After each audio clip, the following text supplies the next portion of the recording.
Welcome to Outlaw Woodworking. Today we're going to do two things. We're going to do a review of the industrial 2D, 3D carving and lettering kit from Amana Tool.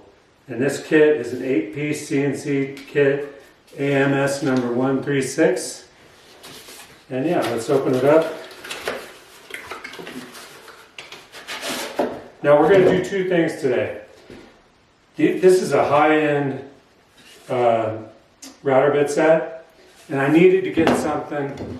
I needed to get some bits that were a little better quality because, like right now, I've got this glued up right now, and actually it's already dry.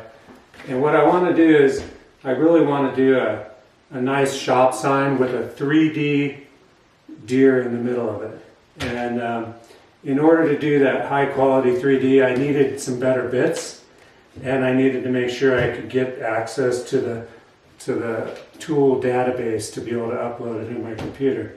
So yeah, first, so we're going to review these bits, and we're going to also do a raised text sign with a 3D deer in it. So the first thing we need to do is go to the computer and draw the sign. And yeah, let's get started. The material is going to be 16 by 16 inch. Yeah, I'm going to do high resolution because of the 3D model and hit OK. Then what I'm going to do is I'm going to create a boundary around that 16 by 16 and create. And then I'm going to close that. I'm going to highlight that and then go to my align tool and put it in the center. So now that's a border around the whole thing. Now what we want to do is we're going to start drawing our sign. So first thing we need to do is let's offset that inward a half an inch. Actually, we're going to come in, let's come in 1 inch because we need to be able to cut it out. So I'm going to get rid of this one. So this is the border of our sign right there. Now I want to do another offset at 0.5. No suitable selector. You got to highlight it and then hit the offset. So there's our border, and the first thing we do is let's bring in our model. Go up here to clip art, animals, and go down here and grab this deer. And that's a nice looking little deer, little buck. Make him a little bigger. Boom. Okay, go over here to drawing. We're going to go to text again and hit bold. And the first thing we put is Outlaw, and that's obviously too big, but we're going to move it up, hold down the shift key and make it smaller. And that's a pretty nice size right there. Now right here in between the A and the L, you can tell that that's too tight. So we need to go close out of there, go over to our highlight it again, go over to this A-B with the arrow, edit text spacing. Let's click that. And then we're going to come over here and spread these out a little bit. It'll make it easier for the tool to get in between there, especially right down here. Okay, now we're going to go over here to our centering tool and make sure that left to right, that's center. And you can see it moved a little bit. Okay, let's close out of there, close out of that text, and we'll do the bottom text now. Hit bold and woodworking. And we're going to lower this right down there. Hold the shift key down, grab this little point, and we can shrink it up a little bit. And right there looks good. Now I know that there's going to be a few problems in here, so actually I'm going to make this a little smaller, and then what I'm going to do is stretch it out a little bit, stretch it up a little bit, and then I'm going to center it left to right, align to material. Okay, that's looking good so far, but we still have a problem with these letters. So we're going to go in here and click on it, go up to the edit text spacing, and we're going to come in here and start spreading these out a little bit. We'll hold down the shift key. See if we can't get these spread out a little bit. I'm going to do two toolpaths on the, I'm going to do one with a big bit. It's already getting too close together. They're too big. Let's see if I can exit out of that. See if I can highlight it. See if I can bring it in just a little bit. Hold down the shift key. Okay. That actually looks pretty good. Let's verify that it's in the center. Okay, didn't move, so that's right where it needs to be. Okay, now one thing we need to do, because I'm going to be making raised letters and we also have a model in here, we need to figure out the model. We need to put a boundary around the model. So let's highlight him, and then we're going to go over here to trace bitmaps. So we're going to go ahead and we're going to put a line around this guy, and you can see that line right there. Go ahead and hit apply. Now what we want to do is we want to turn off. Okay, let's close that. We already did it. We're gonna add a new layer, deer model, and close. Now we're gonna highlight the deer and move to, it didn't add that layer. Let's just move them to layer 2. Now we're gonna go up on layer 2 and turn them off. Now we just have our traced bitmap.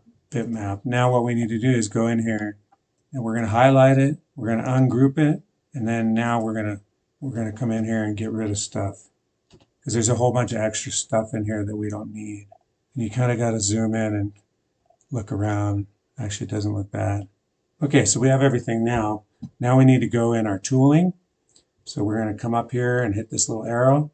And that'll bring over our tools. Now the first thing we need to do is actually highlight that outer bitmap area.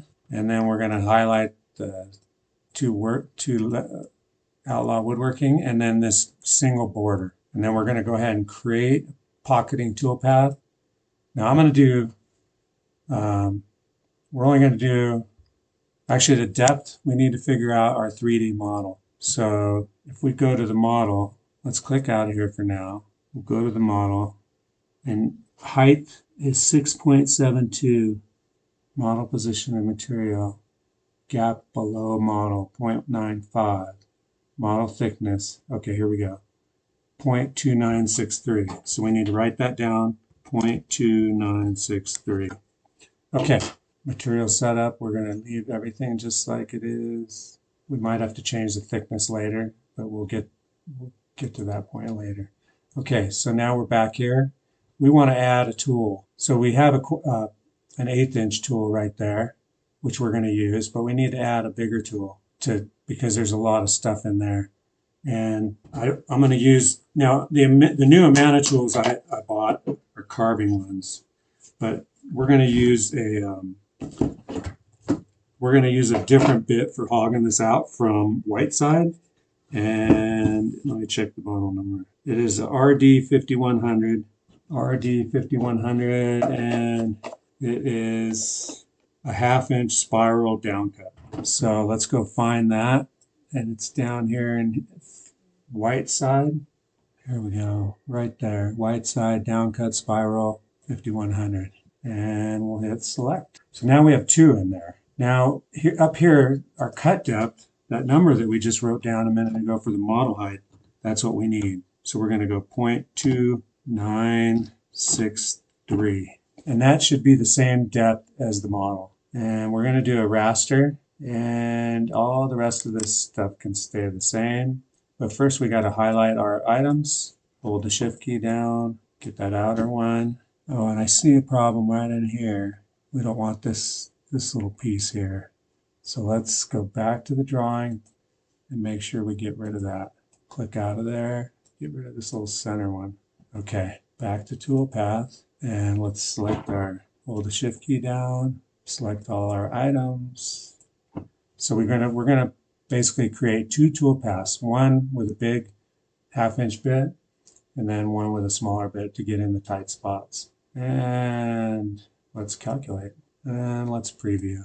Okay, that did exactly what I wanted. It doesn't always work that way. Okay, we're going to close that. Now the next thing we're going to do is go back to our TD view, click out of that. We're going to click the deer, and we're going to do a roughing toolpath, model boundary, and it has a 0.04 allowance for the finishing bit, and that all looks good. 3D raster, let's calculate, and let's preview that one. Now you can see it takes a little bit away all around it. Okay, let's close that. Now one thing I like to do is actually write down, so the roughing toolpath, let's go back there. Right here you can see it's a RU2075. So what I like to do is actually rename these and just write RU275, and let's check that, make sure. RU2075. Okay.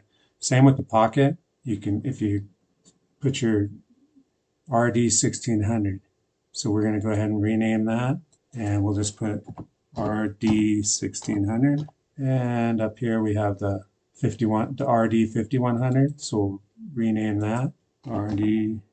5100. And okay, so the next thing we got to do is go back to the 2D view, highlight the deer, and do our finishing toolpath. And same thing, model boundary. Now here's where, this is where, let's see, 46294. I believe that's the right one, but I want to double check that. Let's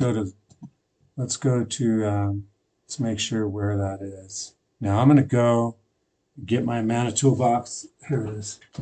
And make sure that that's the right bit. So I'm looking at the box right now, and I want to make sure that I have that particular bit. So number 46294, 46294, yep, 1/4 inch diameter, 1/8 inch radius, 2 flutes, straight. Actually, we want to use something different here. I think I want to use the 46288. It's a tapered ball nose. So let's go to these ball nose, and right here, 46288 is what we want. And this is a 1/16 radius, 1/8 inch diameter. So it should be right. 46288, tapered ball nose, 46288 is what we're looking for. 46288 right there, 7-degree tip. That's what we want right there. Let's double check all these speeds. And that's the one we're going to try. So let's select, and then we'll go up here and get rid of the other one. And we're going to do model boundaries, 3D finish. And we'll go ahead and put this right in here, 46288. And let's calculate. And there you can see quite a bit's going on. Let's preview visible toolpath. Now is when you can actually kind of zoom in and see how it looks. And actually it looks pretty good, pretty clean. We won't know until it's all done, but you can see the letters are all raised. All right, let's get this thing and go carve something. And we're going to close that. We're going to select all our toolpaths, and we're going to hit save. Yes. Okay, the first thing we do is load our first tool, which is an Amana RD5100. And this will be a clearance tool. And we load our G code. We start off by homing the machine.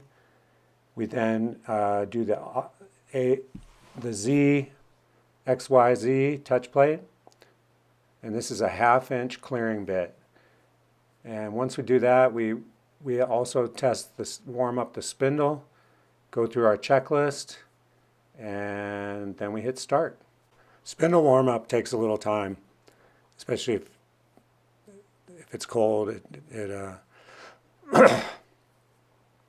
Right here you can see my checklist I go through up on the wall, and then I'm cutting this. This is the first pass with the roughing tool, a 1/2 inch RD5100. And it does a good job. And that's the end of number 1 tool.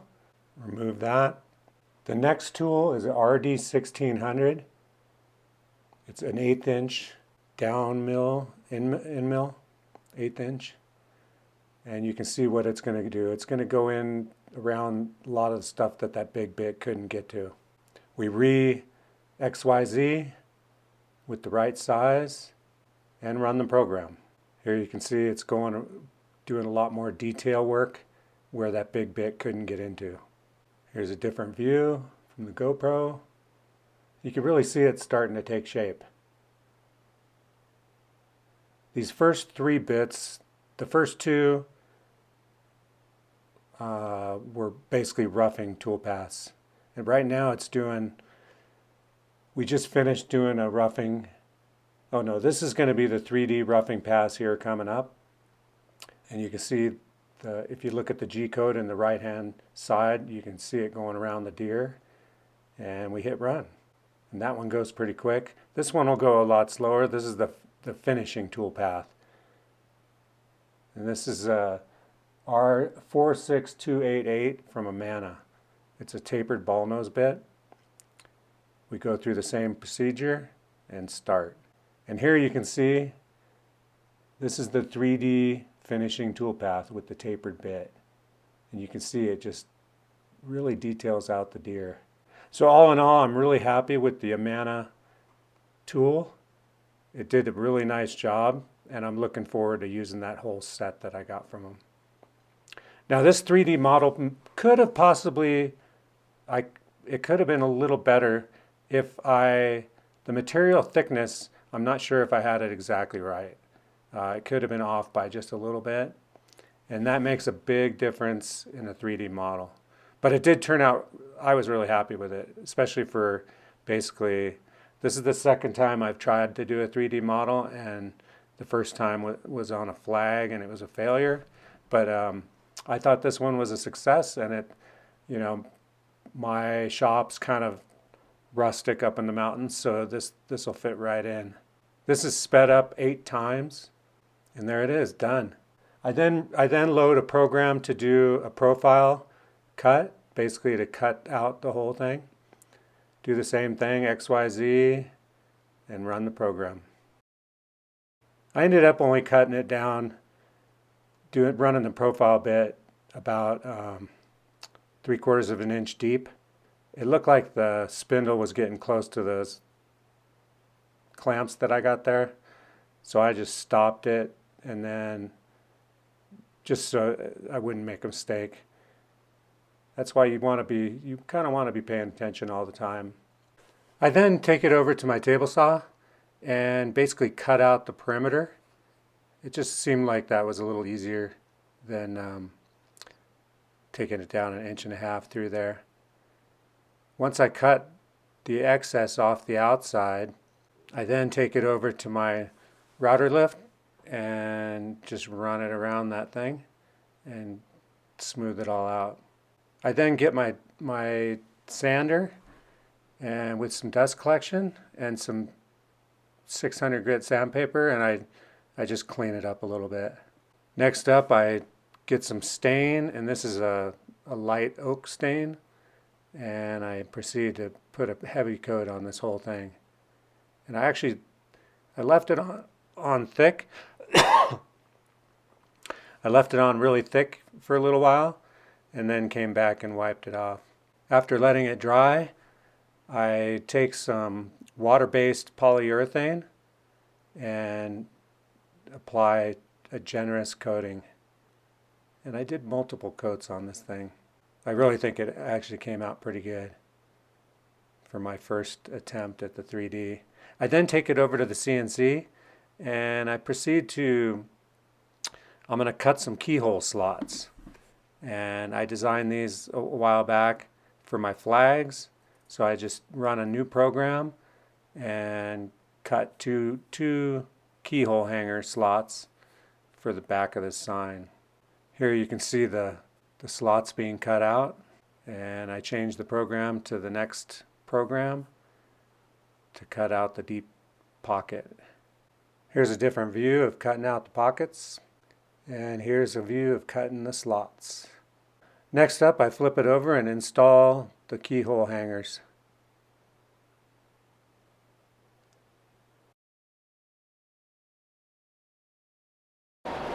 Thanks for watching this episode of Outlaw Woodworking. I hope you enjoyed the video. My first 3D deer, and I thought it came out really good, actually. And I think it looks good with the stain. Yeah, anyway, thank you very much for watching. Please subscribe, like the video, and I'll see you next time. Later.